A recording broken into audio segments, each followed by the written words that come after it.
اعوذ باللہ من الشیطان الرجیم بسم اللہ الرحمن الرحیم۔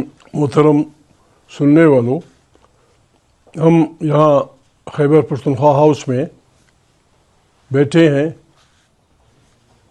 جیسے آپ کو معلوم ہے کہ تحریک تحفظ آئین پاکستان، جس میں تحریک انصاف بھی شامل ہے، انہوں نے اعلان کیا تھا کہ جس انداز میں پچھلے الیکشن کو 8 فروری کو بندوق کے زور پہ عدالت، ملٹری بیوروکریسی، سول بیوروکریسی کی طاقت سے انتخابات چھینے گئے، اور جس انداز میں 2 نمبر کے لوگوں کو پارلیمنٹ میں بٹھا دیا گیا، ڈی چوک پہ بنیادی اپنی انسانی حقوق کا استعمال کرتے ہوئے انسانوں نے اجتماع کا آئینیہ کا استعمال کرتے ہوئے جس انداز میں معصوم بچوں پہ گولیاں برسا کر پاکستان کی سڑکیں ان کے خون سے لال کی گئیں، جس طرح باعزت باپردہ خواتین کو گرفتار کیا گیا، اور اب بھی 60 سال کے اوپر کے بہت سی خواتین جیلوں میں ہیں، اور ہزاروں کارکن صرف اس جرم میں ان کے خلاف FIR داخل کی گئی ہیں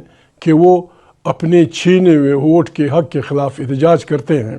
ان حالات میں ہر اس پاکستانی کی ذمہ داری بنتی ہے جو اس ملک سے محبت رکھتا ہے، جو چاہتا ہے کہ یہاں ایک آئین ہو، اس کی بالادستی ہو، منتخب پارلیمنٹ طاقت کا سرچشمہ ہو، تمام پالیسیاں وہاں سے ملیں، کسی فرد کا فرد پہ، کسی طبقے کا طبقے پہ، کسی فرقے کا فرقے پہ بالادستی نہ ہو، اور ایک جمہوری پاکستان جو قوموں کی قطار میں سر اٹھا کے چل سکے۔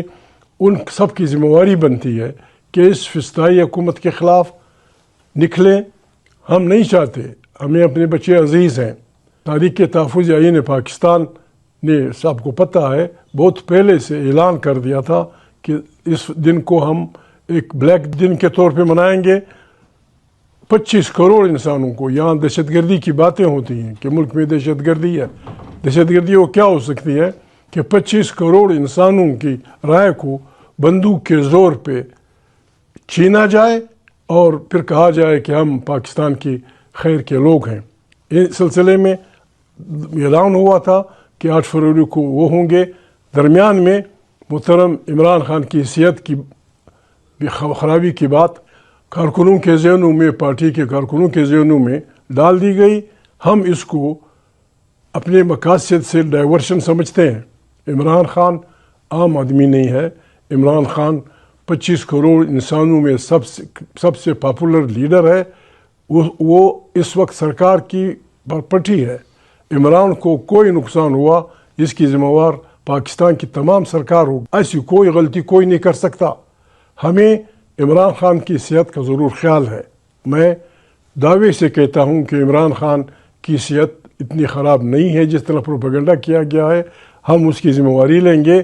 اصل میں ہمیں اصلی اس سے ہٹایا جا رہا ہے۔ میں ریکویسٹ کرتا ہوں تحریک تحفظ آئین پاکستان کی تمام پارٹیوں، اور بالخصوص عمران خان کی پارٹی تحریک انصاف کو، جن کے لاکھوں کارکن ہیں، وہ مہربانی کریں، اپنی اس مشن سے پیچھے نہ ہٹیں۔ آج سے تمام عمران خان کی پارٹی کے کارکنوں کو، جس علاقے کے وہ رہنے والے ہیں، جس بازار کے وہ رہنے والے ہیں، فرام ساؤتھ ٹو ایسٹ، مغرب سے لے کر مشرق تک، تمام بازاروں میں ہم نکلیں۔ ہم نے نہ کسی کو گالی دینی ہے، نہ کسی کو پتھر مارنا ہے، نہ ہم نے بچے کسی سے مروانے ہیں۔ ہم دکاندار کے پاس جائیں گے کہ بھائی یہ فسطائی حکومت، نہ ہمیں آپ سے چندہ چاہیے، نہ ہم آپ کو کسی سے لڑانا چاہتے ہیں۔ اس فسطائی حکومت کے خلاف ہمارے ساتھ ایک تعاون کریں۔ اپنے اس ووٹ کا، جو آپ کا ووٹ چھینا گیا ہے 25 کروڑ انسانوں کا، اس کے اظہار نارضاگی کے لیے 8 فروری کو دکان بند کریں۔ ہمیں اپنے اپنے بازاروں میں کمیٹیاں بنا کے تمام تنظیموں سے، باربر تنظیموں سے، نان بائی تنظیموں سے، ٹرانسپورٹ تنظیموں سے ملنا چاہیے، اور سب کو یہ ریکویسٹ کرنی چاہیے کہ وہ اس جنگ میں ہمارے ساتھ شریک ہوں۔ اس جنگ کا سلوگن ہے، ہم ظلم کے خلاف نکلے ہیں، آؤ ہمارا ساتھ دو۔ محترم سہیل، جس انداز میں اپنے صوبے میں، اپنے صوبے کے باہر ایک عوامی ابھار پیدا کرنے کے لیے لگے ہوئے ہیں، سندھ کا دورہ کیا، پنجاب کا کیا، اور اپنے صوبے میں اس کے طول و عرض میں پھر رہے ہیں، یہ کام ان کے ساتھ ان کے MPAs اور MNAs بھی کر رہے ہیں، لیکن تحریک انصاف کے کارکنوں کی توجہ اس طرف کم ہے کہ کس طرح ہم نے 8 فروری کے دن کو کامیاب بنانا ہے۔ آج سے وزیر اعلیٰ صاحب بھی، ان کے اکابرین بھی اپنے کارکنوں کو ہدایت کر دیں گے، کل یا پرسوں پاکستان کی اگر ہم کام کریں، کل یا پرسوں کہ پاکستان کے طول و عرض میں from north to south, from west to east سارے لوگ لگے ہوئے ہیں کہ دکان بند رکھو، ٹریفک بند رکھو۔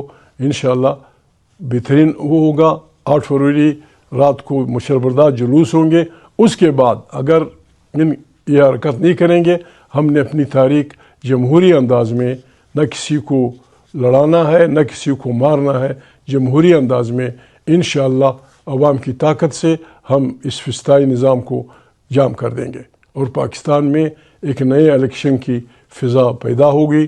بھلے ہم اس میں ہار جائیں، پرواہ نہیں، لیکن ایک آزاد الیکشن کمیشن، اس کے نتیجے میں عام انتخابات، جو پارٹی جیتے وہ گورننگ کرے، ہم ایک دوسرے کو معافی دیں، جنہوں نے برا کیا ہے بس وہ بھی ٹھیک ہیں، لیکن انسان غلطیاں کرتا ہے، توبے کا دروازہ کھلا ہے، ہم سب توبہ کریں، آئیں پاکستان کی تشکیل نو کریں، ایک جمہوری پاکستان، ایک اچھا پاکستان جو قوموں کی قطار میں سر اٹھا کے چل سکے۔ بسم اللہ کریں، 8 فروری کے اس پہ متمرکز ہوں، کام شروع کریں۔ عمران خان کی صحت انشاءاللہ ٹھیک رہے گی، کوئی اس کا کوئی بال بیکار نہیں کر سکتا۔ 8 فروری کے بعد یہ ابتدا ہے، ہم اس وقت تک یہ تحریکیں چلاتے رہیں گے۔ نہ ہمیں شہباز سے دشمنی ہے، نہ کسی اور سے دشمنی ہے، ان سے بھی ہماری ریکویسٹ ہے کہ آپ نے کیا کمال کر دیا، ٹھیک ہے، لیکن آئین کے پرخچے تو آپ نے اڑائے، آپ نے غلط ووٹ استعمال کیا، عدالتوں کے پر کاٹے، اپنے پی کا آرڈیننس کر دیا۔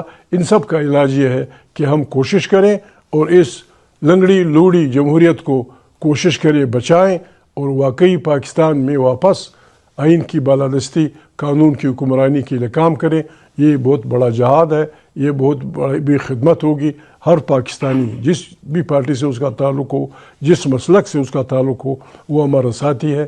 آئیں ہاتھوں میں ہاتھ ڈال کر بس سڑکوں پہ 8 فروری کے شام کو مشل بردار جلوس نکال کر ہاتھوں میں ہاتھ ڈال کر یہ کہیں کہ ظلم مٹانے نکلے ہیں، آؤ ہمارا ساتھ دو۔ آپ سب کا شکریہ۔ تھا یہ کہ انصاف کے کارکنوں ہمت کرو، اپنے اپنے بازاروں میں انتہائی شرافت سے ٹھولیوں میں جاؤ، لوگوں سے ریکویسٹ کرو شرافت سے، جو بند کرے وہ کسی شریف آدمی کا سلوگن تھا، جو دے اس کا بھی بلا، جو نہ دے اس کا بھی بلا۔ گاڈ بلیس یو، بہت مہربانی۔ پاکستان زندہ باد، آمریت مرد آباد، جمہوریت زندہ باد۔ تمام قیدی رہا ہوں گے انشاءاللہ، ہماری بھائی ہیں، ہماری بہنیں ہیں، ہم ان کو اس قسم پرسی کی حالت میں قطعا نہیں چھوڑیں گے۔ مہربانی۔